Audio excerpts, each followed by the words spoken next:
시간이 되었으므로 2023년 7월 5일 수요일 아침 예배를 시작하겠습니다. 다같이 사도신경으로 우리의 신앙을 고백하겠습니다.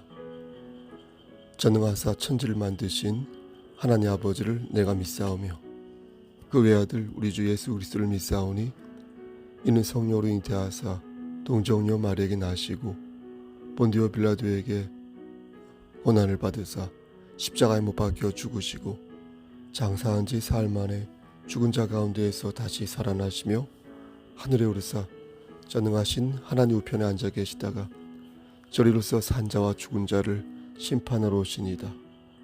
성령을 믿사오며 거룩한 공예와 성도가 서로 교통하는 것과 죄를 사해 주시는 것과 몸이 다시 사는 것과 영원히 사는 것을 믿사옵나이다.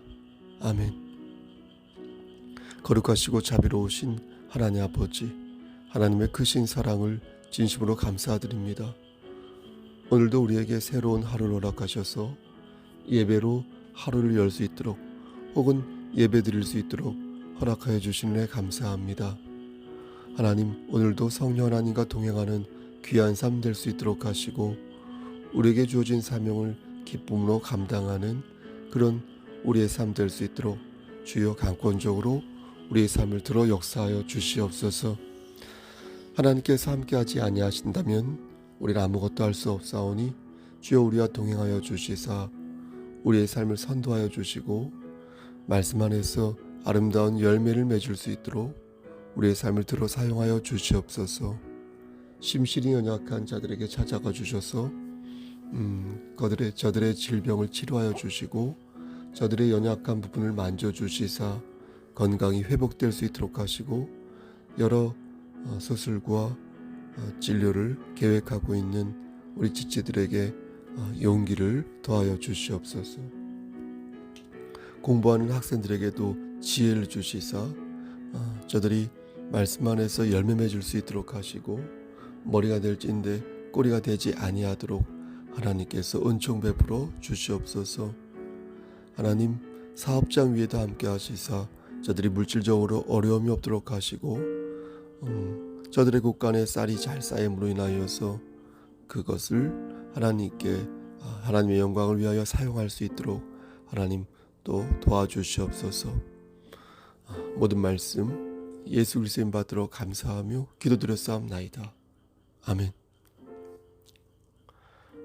하나님 말씀 누가복음 10장 38절에서 42절 말씀입니다. 누가복음 10장 38절에서 42절입니다. 시하성경 111쪽입니다. 그들이 길 갈 때에 예수께서 한 마을에 들어가시매 마르다라 이름하는 한 여자가 자기 집으로 영접하더라. 그에게 마리아라 하는 동생이 있어 주의 발치에 앉아 그의 말씀을 듣더니 마르다는 준비하는 일이 많아 마음이 분주한지라.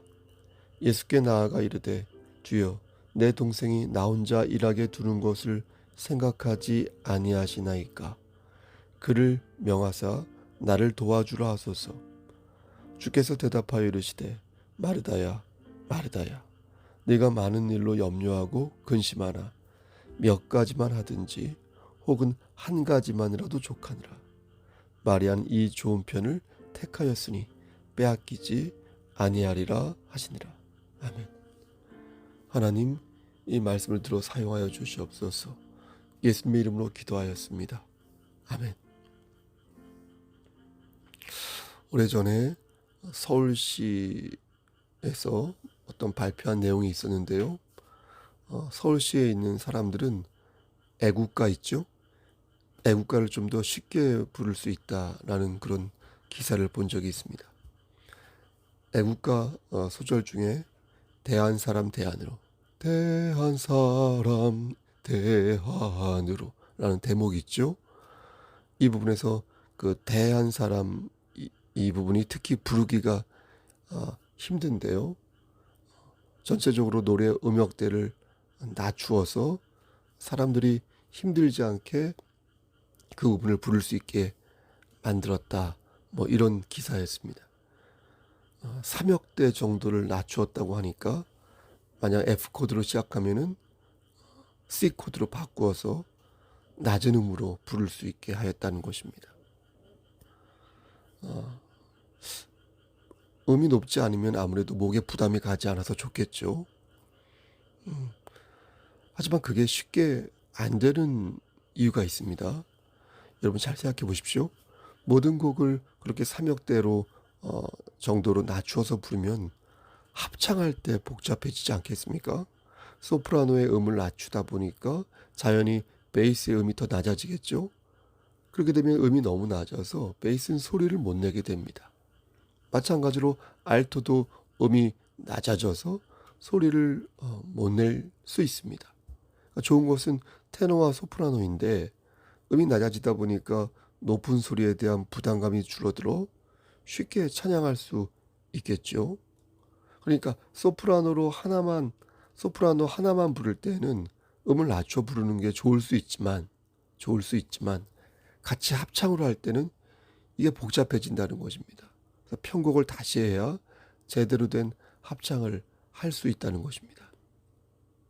저는 종종 교회가 세상의 공동체와 다르다는 것을 강조하였지만 사실 다른 점만 있는 게 아니라 같은 점도 있습니다.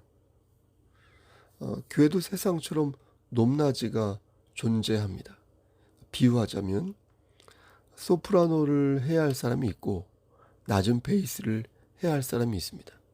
남자 중에 낮은 베이스가 있고 높은 테너가 있듯이 목소리를 내야 할 사람이 있고 반대로 옆에서 그것을 잡아주는 베이스 같은 사람이 필요할 때가 있습니다. 2014년으로 기억하는데요. 그때 우리 송석교회는 지하에서 월세를 내고 있었는데요. 갑자기 임차인이 월세를 올려받겠다 하였습니다. 저는 평소보다 높은 목소리로 잘근잘근 그 부당함을 따졌는데요. 너무 갑자기 올렸어요. 그게 좀 음역대가 높았는지 옆에서 들을 때 앙칼지게 느껴졌었나 봅니다. 그때 성도 중에 최종글 집사님이 나서서 저를 진정시켰고 이렇게 저렇게 하여서 중재를 하였던 적이 있었습니다. 이렇게 아래서 잡아주고 위에서 끌어주는 사람이 있어야 교회는 혹은 목회는 합력하여 선을 이룰 수 있는데 그때 그 월세 문제도 잘 마무리되었던 그런 좋은 기억이 있습니다. 목사가 하기 곤란한 것이나 잘 못하는 것을 성도가 대신 해주고 성도가 놓친 것을 목사가 대신 또 하면 아름다운 하모니가 될 수 있지 않겠습니까? 오늘 본문도 이러한 구도에서 바라볼 수 있겠습니다. 마리아의 소리가 소프라노라면 마르다의 소리는 알토가 아니었을까요? 마리아는 예수님의 말씀에 귀를 기울였습니다. 그러다 보니까 상대적으로 이를 소홀히 하였습니다. 밖에서 분주히 일하던 마르다가 볼 때는 그 모습이 얄밉게 보였을 것입니다. 그래서 마르다는 참지 못해 예수님에게 마리아 행동을 이렇게 꼬집어 말한 것입니다. 40절 중반에 주여 내 동생이 나 혼자 일하게 두는 것을 생각하지 아니하시나이까. 마르다의 이러한 원망은 얄미운 동생 마리아를 향한 원망이었지만 동시에 자신의 수고를 보지 아니하시고 마리아에게만 눈을 맞추는 예수님에게 서운하다고 말한 것이었습니다. 여러분 이러한 경험은 누구나 한 바 있을 것입니다. 내 딴에는 뭔가 열심히 일하고 있는데 사람들이 이런 내 마음을 몰라주는 것입니다. 내 딴에는 진정성을 가지고 그렇게 한 것인데 나의 의도를 곡해하고 어그러뜨리니까 자꾸 승질이 나는 것입니다. 우린 인정받기를 원합니다. 타인에게 중요한 사람이 되기를 원하고 그에게 내가 행복을 주는 사람이 되기를 원합니다. 근데 이 기대가 깨지고 마음이 깨지는 순간 상처가 생기고 외로움이 생기고 때로는 분노가 자리하게 되는 것입니다. 그럼 그때 어떻게 해야 할까요? 맞습니다. 타인을 인정해야 합니다.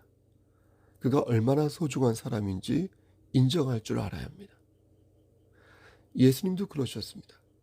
예수님은 마르다를 인정하시면서 41절에서 이렇게 말씀하셨습니다.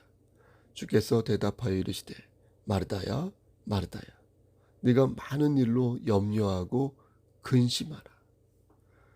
여러분, 예수님은 마르다의 상황을 알고 계셨습니다. 사람들은 그녀의 고충을 잘 몰랐지만 하나님이신 예수님이 그것을 모르실 리가 없었습니다. 마르다는 그리스도인들에게 숙박과 음식을 제공하였습니다. 여러분, 잠재워주고 거기에 밥까지 주는 게 여러분 보통 일입니까? 아니죠. 정말로 대단한 일입니다. 그렇지 않겠습니까? 밥을 준다는 것은 기본적으로 시장을 봤다는 의미가 있지 않겠습니까? 그리고 시장을 봤다는 것은 돈을 썼다는 의미가 있겠죠. 그리고 돈을 썼다는 것은 돈을 벌어야 가능하다는 의미가 있습니다. 그러니까 돈을 벌어서 그런 일을 이렇게 봉사했다는 것은 그가 치열하게 살았다는 것을 의미하는 것입니다. 마르다는 장사를 한 게 아니에요. 여러분, 그렇지 않습니까? 여러분, 밥은 그냥 밥이 아닙니다. 밥 속에는 얼마나 많은 사용과 노력이 있는지 모릅니다. 밥을 하기까지 마르다는 정말로 많은 준비 과정을 하였을 것입니다. 그리고 그 과정에서 몸과 마음이 상당 부분 소진되어 있었을 것입니다. 얼마나 힘들었을까요? 우린 그걸 알아야 합니다. 설거지도 힘들고 다른 사람의 이야기를 들어주는 것도 힘들겠지만 매일매일 밥 짓고 그것을 제공하는 일은 저는 차원이 다른 문제라고 생각합니다. 숙박도 그렇습니다. 마르다는 밥만 제공한 것이 아니었습니다. 잠도 재워주었습니다.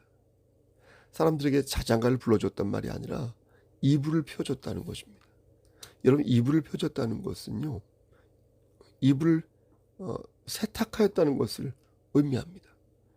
깨끗하지 않은 이불을 제공할 수 없었을 테니까요. 이불을 빨고 개는 것은요, 군대를 가본 사람은 잘 아시겠지만 이게 보통 일이 아닙니다. 세탁기로 돌려 빨 수도 있겠지만 당시 세탁기가 있었던 것도 아니고 설령 그렇다 하더라도 이게 얼마나 손이 가는지 모릅니다. 그런데 마르다가 그런 일을 한 것입니다. 밥을 주고 또 잠을 재워주면서 이불을 빨고 개는 일을 노상하였던 것입니다. 한두 번 하고 끝난 게 아니라 그러면서 자신의 사명을 분주하게 감당한 것입니다. 하나 더 있습니다. 마르다는 자신의 집에 오는 사람에게만 음식을 대접한 것이 아니었습니다. 마르다는 그것을 필요로 하는 사람이 있을 때 그것을 제공하였습니다. 음식을 준비해서 밖으로 나갔다는 겁니다. 그래서 배고픈 사람을 적극적으로 대접하였다는 것입니다. 궁핍한 사람을 찾아가서 그들의 허기진 배를 채워주었다는 것입니다. 여러분, 얼마나 피곤했겠습니까? 마르다는 그렇게 헌신하고 또 헌신하였습니다. 그러면서 사람들에게 귀감이 되었고 없어서는 안 될 존재가 되었습니다. 이런 마르다의 모습을 예수님께서도 잘 알고 계셨습니다. 예수님께서 이어서 말씀하셨습니다. 41절과 42절에 주께서 대답하여 이르시되 마르다야 마르다야 내가 많은 일로 염려하고 근심하나 몇 가지만 하든지 혹은 한 가지만이라도 족하니라. 여러분, 가만히 보면 예수님께서는 지금 마르다를 2번 반복하여 부르시고 있는 것을 봅니다. 여러분, 생각만 해도 정겹고 가슴 떨리는 일 아닙니까? 근데 예수님께서는 왜 그렇게 하셨을까요? 그 이유는 그만큼 예수님의 마음에 마르다가 깊이 자리하고 있었다는 것을 보여주는 것입니다. 보통 이름을 2번 부르는 일은 거의 없지 않습니까? 아주 급박한 상황이거나 아니면 이제 말하고자 하는 것을 상대에게 이렇게 강조하려고 할 때 우리가 그렇게 하지 않습니까? 주님이 마르다를 2번 부르시면서 설마 딴 곳을 보면서 말씀하셨을까요? 그렇지 않았을 것입니다. 예수님은 마르다의 2눈을 보면서 안쓰러운 마음으로 그리고 따뜻하고 정겨운 마음으로 말씀하셨을 것입니다. 마르다야 마르다야 네가 많은 일로 염려하고 근심하나 몇 가지만 하든지 혹은 한 가지만이라도 족하니라. 예수님께서는 마르다를 인정하심과 동시에 그녀를 나무라셨습니다. 네가 지금 지쳤구나. 우리에게 적용하면 네가 지금 돈 때문에, 네가 지금 자녀들 때문에, 네가 지금 회사 때문에, 네가 지금 해야 할 일들 때문에 내가 지금 관리비 내야 하기 때문에, 내가 지금 일 때문에, 내가 지금 건강 때문에 지금 지치고 힘들구나. 내가 근심하고 있구나. 걱정하고 있구나. 하시며 우리를 인정하신과 동시에 우리를 나무라셨다는 겁니다. 많은 일을 할수록 근심하는 일들이 많아집니다. 많은 것을 책임질수록 흰머리가 늘어나고 머리카락은 푸석거리고 주름살은 깊게 파입니다. 예수님께서 말씀하신 염려란 단어 있죠? 이 염려란 단어는 헬라어로 메림나스라고 하는데, 이 뜻을 찾아보니까 내적으로 이렇게 찢어지고 둘로 나누어져서요, 마음과 생활이 집중되지 못하고 흩어져 있는 것을 뜻한다고 합니다. 메림나스.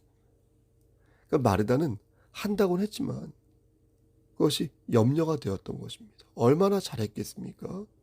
완벽하게 잘하려고 노력했을 것입니다. 근데 그게 염려가 되었던 거예요.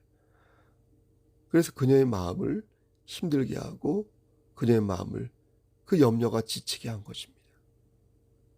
사랑하는 성석교회 성도 여러분, 혹시 마르다처럼 여러분들도 힘이 든 상황에 처했지 않습니까? 염려에 꼬리를 달아서 내적으로 찢어지고 마음이 흩어져 있지는 않습니까? 마르다처럼 생각해야 하고 해야 할 일들이 산처럼 쌓여있지는 않습니까?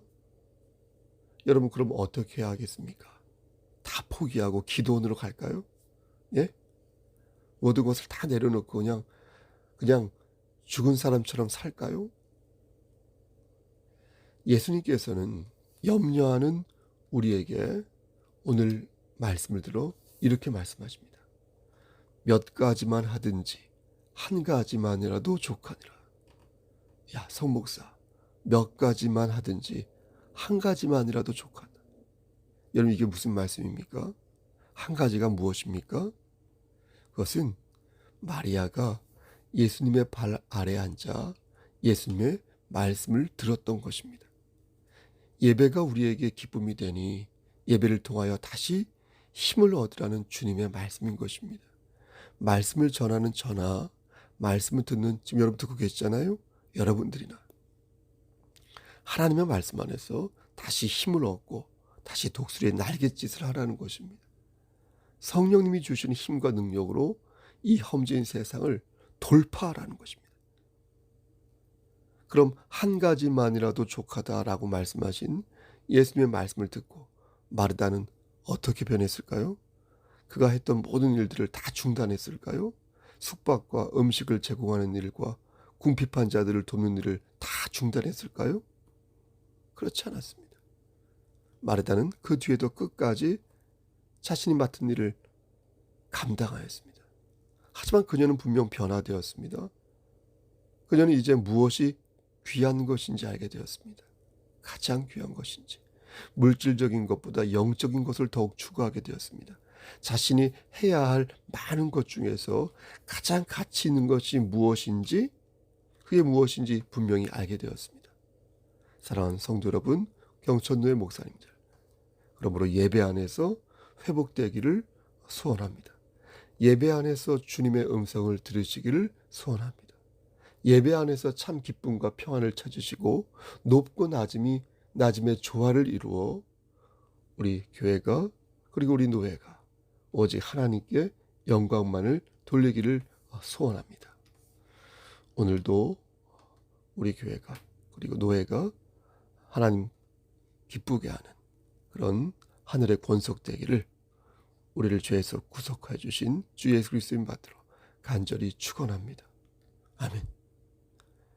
이제는 우리를 죄에서 구속하여 주신 우리 구주 예수 그리스도의 은혜와 아버지 하나님의 만극하신 그 사랑하심과 성령 하나님의 교통하시고 인도하시는 모든 역사하심이 하나님 말씀 안에서 오늘도 하나님 말씀 붙잡고 참 기쁨과 평안함에 거하기를 소원하는 여기 모인 성도와 그들의 가정과 이 제단과 이 나라 위에 하나님의 사랑하심이 세세토록 함께 계실지어다. 아멘.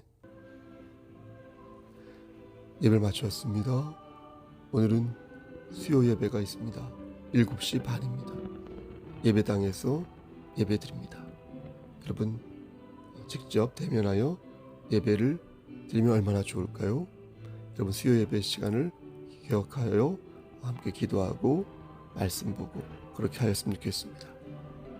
여러분 무슨 일 있으면 연락 주십시오. 오늘도 주 안에서 승리하기를 소원합니다. 샬롬.